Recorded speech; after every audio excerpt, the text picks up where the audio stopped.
Next week, I'm going to continue with the last 6, but today I wanted to break it up a bit and give a supporting thought. Karen shared in the book, when you find the peace within yourself, you become the kind of person who can live at peace with others. And I thought that powerful quote was important to share today, especially in your world, with what you're dealing with. You're on your own, figuring things out after going through a divorce.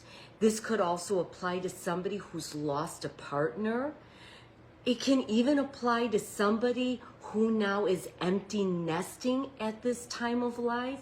And we as women who have always been the caregivers and caretakers are trying to figure out how to take care of ourselves. Can you relate? And the importance of doing so. So while you have a supportive team around you, I assume, of family and friends who are helping you with where you are right now, I look to come in and guide you on where you can go next. I myself had my ex leave me 10 years ago now, and I was devastated. I had never lived on my own. I went from my parents' home to being married. I never had to support myself. And all of a sudden, here I am, midlife, figuring things out. And I want to share with you the potential and possibilities. Because I'm going to tell you, if I can do it, oh my gosh, so can you. And it's easier than we think. So let me break down this quote that I shared with you from Karen. Again, it's when you find the peace within yourself, you become the kind of person who can live at peace with others. Let's break this down into 2 parts, starting with the first part. When you find the peace within yourself, what does inner peace look like for you? Is it a sense of calm? Is it resilience in the face of challenges? Is it self-acceptance? The journey inward is one that's very personal and might feel different for you than, say, someone else or from me, of what would bring you more inner peace. For me, it was definitely that sense of calm, and also to be resilient in the face of challenges. And let's face it, not only are you experiencing challenges in your personal life, we all are to some extent, right? Life is happening right now. And then we look at the outside world and all that's happening. And it can be scary. It can be unnerving. It's uncertain. And it's also historic times that we're living in. Ladies, we are living history right now. I feel like we have been since 2020. There have been so many things happening in this world that we've not experienced before. And just when you think one thing happens and oh my goodness, then boom, here's another thing. And that may continue to happen. It may be very messy before things settle down. How can you be resilient during these times? How can you tap into your inner peace? Because you're not going to get it from the outside, especially in the news or social media, maybe even from family and friends who might also be very unnerved, and the conversations can go very negative. I want to plant a seed of hope. I follow a lot of people out there, from functional medicine, because I am a board certified health and wellness coach, to more the metaphysical. And we, if I may get hippy dippy for a minute, are in the age of Aquarius now. Something that I heard so much about when I was a little girl. Do you remember those days? All that late 60s, early 70s, you know, this is the dawning of the age of Aquarius. And now we're in it. And it isn't anything that I thought it would be. And I bet you those people who talked about it back then, maybe now are even going, what the what? But let's have some hope that things are coming up to be cleared and ultimately fixed. And that we will end up better off in the long run. We just need to sit tight and tap within. The journey really is inward, and it can be a lot of introspection. I'm asking you to make time to get more into you and who you are and your values. Instead of worrying about everything that's going on out there, start figuring out what's going on in here and who you are. How can you do that? Meditation is one way. You know, quieting the mind and being still is very helpful. And there's so many videos out there. You can go to YouTube and learn about meditating. Journaling is another way. And I want to share with you something called automatic writing. I love this. I'm not a big journaler, but I do love automatic writing. Put on paper, or better yet, what I do is I get on my computer and I'll type out maybe a question or a concern that I have, or a problem where I need a solution.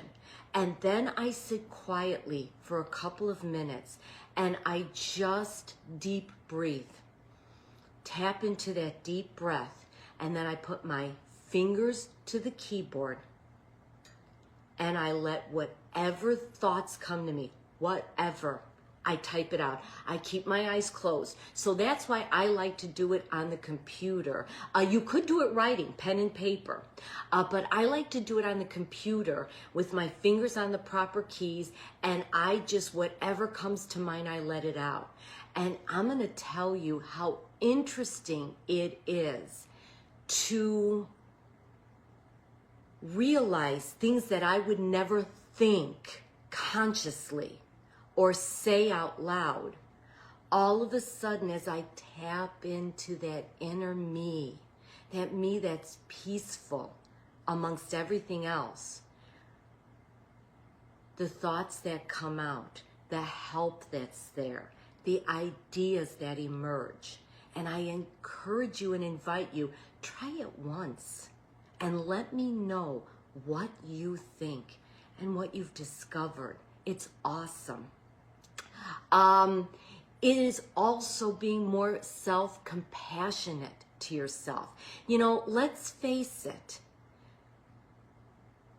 We are all doing the best that we can right now, given our circumstances. Would you agree? You're doing the best that you can. It may not be ultimately what you would like, but in the moment, we are doing the best that we can. And then we can reflect and see how we could do it better, if you will, if need be. Learning, growing, evolving. What if we looked at these times as a time of our evolution and our growth? Doesn't that give so much more possibility and hope than just looking at the outside as it is right now without that bigger picture? The next thing is, we're going to come up against obstacles. Life is going to happen, right?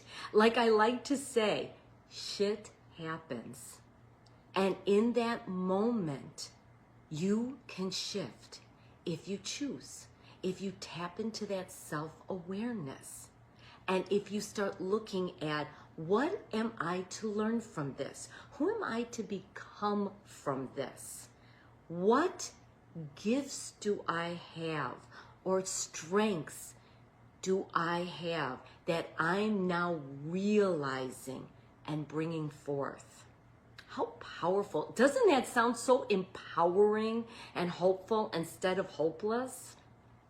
So pay attention to that negative self-talk, that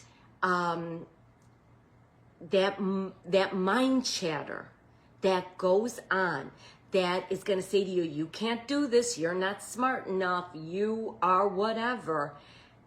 And realize that's not truly you.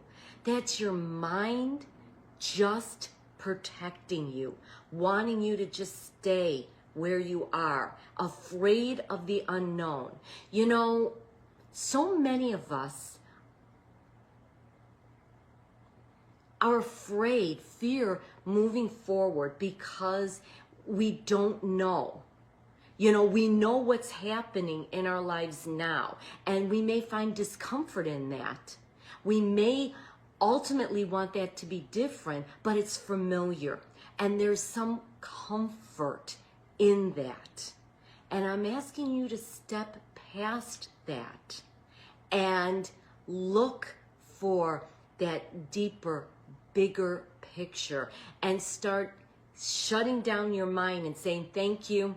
I appreciate you trying to protect me, but I'm just gonna let those thoughts go, and I'm gonna find more loving thoughts of myself. You know, I'm doing the best that I can is a great mantra, for example, to quiet that mind. You know, how we look at stress, what meaning we give to the stressors that are in our lives, and even looking at the past traumas that have happened, big or small. Could you see what's happened, even if it was pretty horrific, as you growing and evolving? And some of the people that I follow who have been through some horrific traumas in their young lives are actually talking about, what I went through has helped me become who I am today. Doesn't make it right, doesn't take away the pain, but it gives you some power to move forward and some peace. And that's what it's all about. We can't change what's happened. Can we change that story, though, to help us now move forward instead of staying stuck?